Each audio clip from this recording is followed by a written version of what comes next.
Hello guys, welcome back to another video. I never really plug this, but for once I'm going to say, if you're here and you're watching and you like any of my videos, please give us a thumbs up and subscribe. It really helps the channel, and I am such a teeny tiny channel, it really means the world to me, so thank you.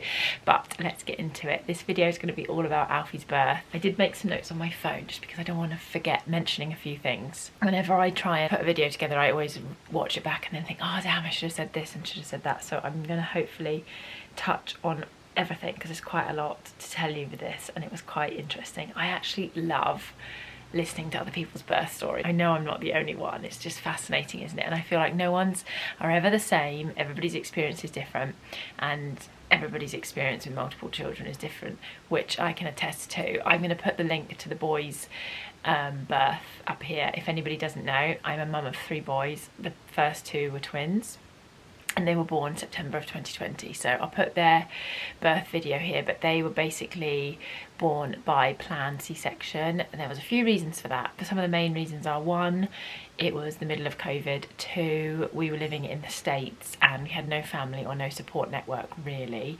and we have a dog who needed to get into kennels, and I just in my head thought I'd rather control the situation as much as I can. If I plan a date, I can get him booked into kennels and get everything sorted around the house. I know you can't really plan anything when it comes to childbirth, but I was lucky enough to reach 38 weeks without any signs of labour, and I had the planned C-section and everything was fine in that sense, and I'm really pleased with that decision. I didn't take it lightly that I was having twins, and I'd heard a lot of stories about people that had tried to deliver vaginally and they would have success with the first and then have emergency C-sections for the second, and I wanted to put the minimal amount of stress on my body that I could, and that being my first baby, I knew that it most likely wasn't going to be an easy labour.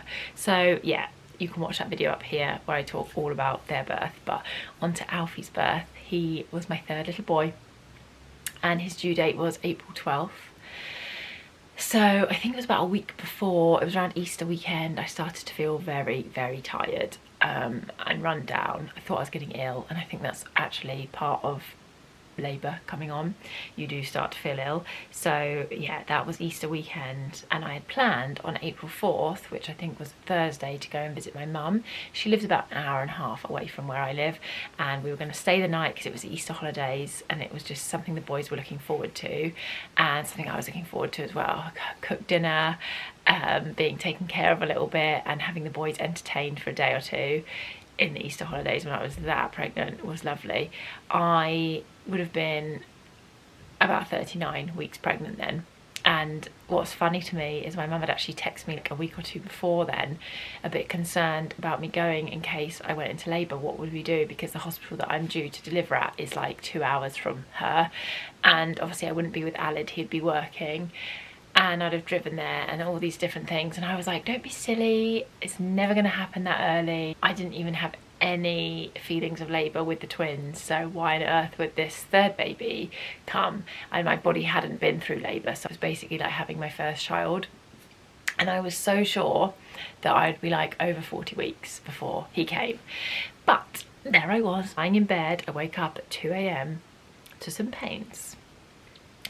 I didn't freak out for about an hour. I kept having these pains, and it mostly felt like I kept needing to go to the toilet, but it was quite painful as well. And I was Googling it, and of course it was saying, you're in labour, time your contractions, which just stressed me out because they were quite regular at this point. And I think I was awake then the whole night, like drifting in and out of sleep, but I couldn't really sleep because of the pain.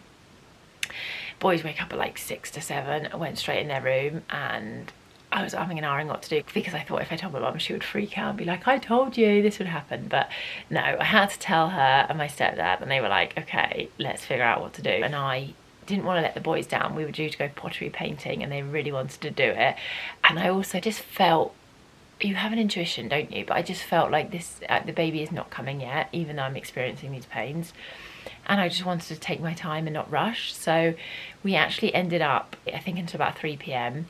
We went pottery painting. I did not paint anything. The boys and my mum sat there painting, and I was there just like, ow, ow, every 10 minutes. but it was fine. The contractions were like on and off, very sporadic. I couldn't really say that they were really frequently happening, like every 10-20 minutes. Sometimes it'd be half an hour, sometimes it'd be like 2 or 3 within 3 minutes of each other. It was just a bit up in the air. So yeah, we did that, we managed that, and then they helped me by driving me most of the way home, and then I just kind of drove a tiny bit at the end. I was a bit worried about driving because anybody that knows, when you have a contraction, it sort of takes your breath away, and I just didn't feel comfortable with the boys in the back and me trying to drive a car like that. I was also in the back of my mind wondering if it was Braxton Hicks. I'd texted a few of my friends. A lot of them were just adamant that it was Braxton Hicks, and because I never went into labour with the boys, I just didn't know. This feeling felt really alien to me. All I did know was that it was quite painful, and I just was like really wanting a break from the pain. So it started at 2 AM on April 5th, that would have been Friday morning. We came back to my house that afternoon about 3 or 4 PM, and Aled sort of took over with the boys then, and I just chilled out a little bit. And it was so funny because he actually, the only food that we had in was curry that night, and I know they all say it's a wives' tale, isn't it, that if you have curry it brings on labour, but I had this curry and oh my god, I feel like my contractions just boom times a million, and I was in agony. I think I sat in the lounge for like 2 hours trying to concentrate on the TV, and I was just like, I can't do this anymore, I just need to get out of pain. And the thought of like having the whole night again in pain, I was just like, no, let's go to the hospital. And I was also a little bit worried that like, what if something happened in the night and I'd gone all this time not speaking to anyone and like telling them that I was feeling how I was feeling. So obviously I didn't want to ring my mum because she'd only just dropped me off like 6 hours before. So I rang a friend and said, look, can you come round and just be here in our house while the boys are sleeping, because we're going to go to the hospital. So she got all ready, and then I rang the hospital. I should have done this in the other order. That was really stupid of me. Anybody out there that's pregnant, don't ring your support systems first, ring the hospital, because they then said to me, no, please wait until your contractions are happening. I think it's 3 every 10 minutes or 1 every 3 minutes, something like that. And then when you reach that point, come in. And I think I was getting 1 every 5 minutes, not every 3 minutes. And so we went to bed, and I went through the whole night in agony. Like, I was so tired by this point. It was rough. That night was really rough. And then the next morning, I had asked Mum just to come over because I definitely wanted to go into hospital and be checked and just see what was going on. So they came over about 11 o'clock, I think, and we got to hospital about 12. I just kind of walked around in the morning, had a bath, tried to rest. I just couldn't wait to get out of pain. I remember the boys being really freaked out actually, seeing me like that, and I was trying to keep away from them, but it's just so difficult, isn't it, with 3-year-olds? They just want to be with you all the time, and they were really concerned why I was in so much pain, so bless them. But anyway, then left for the hospital, got there about midday. They checked us into a room, asked me a few questions, and then they checked me. And the lady, I'll never forget it, she was so funny. She was like, I honestly thought we'd be sending you home. And I thought that. I remember the drive to the hospital, we stopped off and we got some snacks and stuff. And the drive was probably about 45 minutes in total, and I only had 2 contractions. And I was like, there's no way that they're gonna keep me in right now. They're gonna send me home and I'm gonna have another night of this. But I was just hopeful that they would give me some sort of painkiller that was gonna give me a good night's rest. But when we got there and they checked me, I was 5 centimeters dilated, and they said, you can go into the delivery suite, you're staying here, don't worry. And they were completely shocked. They were like adamant that the way we'd walked in and the way that we were talking about it, they were going to be sending me home. So we were really, really relieved actually, and excited by that point. And this is the only thing I'd say, when they check you like that and they give you a number, in your head you sort of start to expect how the rest of the day is going to go. And I kind of just thought he was going to be born in like 6 hours or so, but little did I know what I had in store.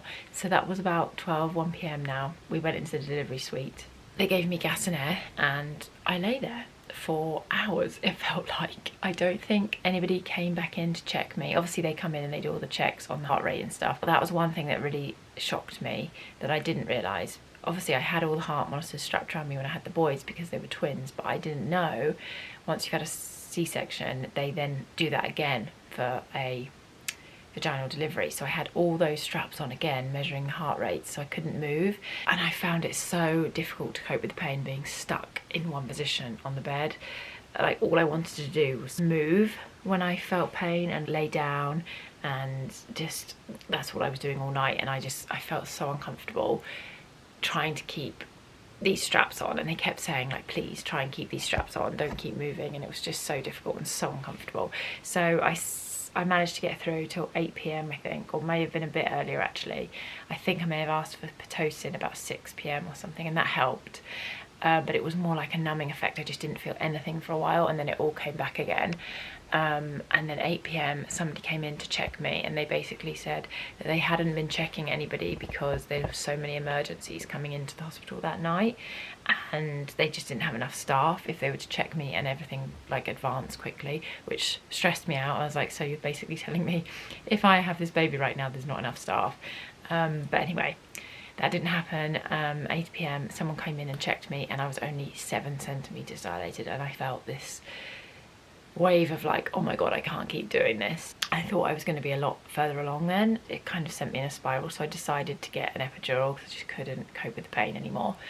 And it was like a huge sense of relief. I remember Alan saying he spent 6 hours with me just basically not talking, and the minute I had that I was like really chatty. I was just like myself sitting there, and I was like, I wanted something to eat, and I was like just so relaxed. But obviously they're not going to give me food at that point. It definitely was just so nice to be free of pain, and I highly recommend getting that for anybody that goes into childbirth and is unsure. It really helped if you're really struggling with the pain. Yeah, they told me I was 7 centimeters, and they said probably by 12 p.m. I can start pushing. So we had that number in our head, and we just sat there and chatted and waited. I think it was probably at 1 a.m. when I finally started pushing. Now, this was another thing that shocked me. They basically said because I'd had the C-section and they're worried about the scar rupturing, I would only have 45 minutes to try to push the baby out. And obviously, having never done that before, everybody's different, right? But I found it very unnatural, the way to push, and it defeated me quickly. And to be honest, my contractions weren't happening that frequently, and they say you can only push every time you have the contraction. I think in those 45 minutes I only had 7 contractions, and of course with each one I could sense that it just wasn't happening, and they were going to use alternative methods, and that did dishearten me. After waiting all that time and really looking forward to it, I just felt like there was this time pressure on me and I couldn't attain it basically. So by 1:45 they asked me would I want to deliver by ventruse, is that how you say it? I never know how you say that, or forceps. And I really honestly hadn't even thought about this sort of thing, but I was so tired. I just wanted to meet my baby by this point. I was like, whatever you need to do, please, I just need to meet this baby. So I ended up choosing forceps. I really don't know why. All I can say is the thought of anything suctioning a baby out just put me off. I think my mum actually had that with my brother, and she's always told me about how his head changed shape, and I just that put me off. That's why I chose forceps. I had no other reason to choose either way, and sometimes those decisions you can only go with like a gut instinct quickly, and so I just didn't think much into it and chose forceps, and there we were. And yeah, Alfie was born at 2:36 in the morning. So I was in labour for a total of about 48 hours looking back at it, and I remember just being so utterly exhausted. But when he was born, it was the most incredible feeling. Totally different to the C-section. That's one pro I would give vaginal births. You just feel so connected to the baby compared to a C-section, or at least I did. When this also could be because it was a second birth, not my very first. When the boys were born, I did honestly just want them to take them away, and I just didn't feel like connected to them. I can't really describe that feeling, but it was just pure joy when Alfie was born. I just wanted to hug him, and I just wanted to stay in that moment for as long as possible, and it was truly amazing. So I have very fond memories of that, even though it was a grueling 48 hours. And then I was like, please let me go to sleep.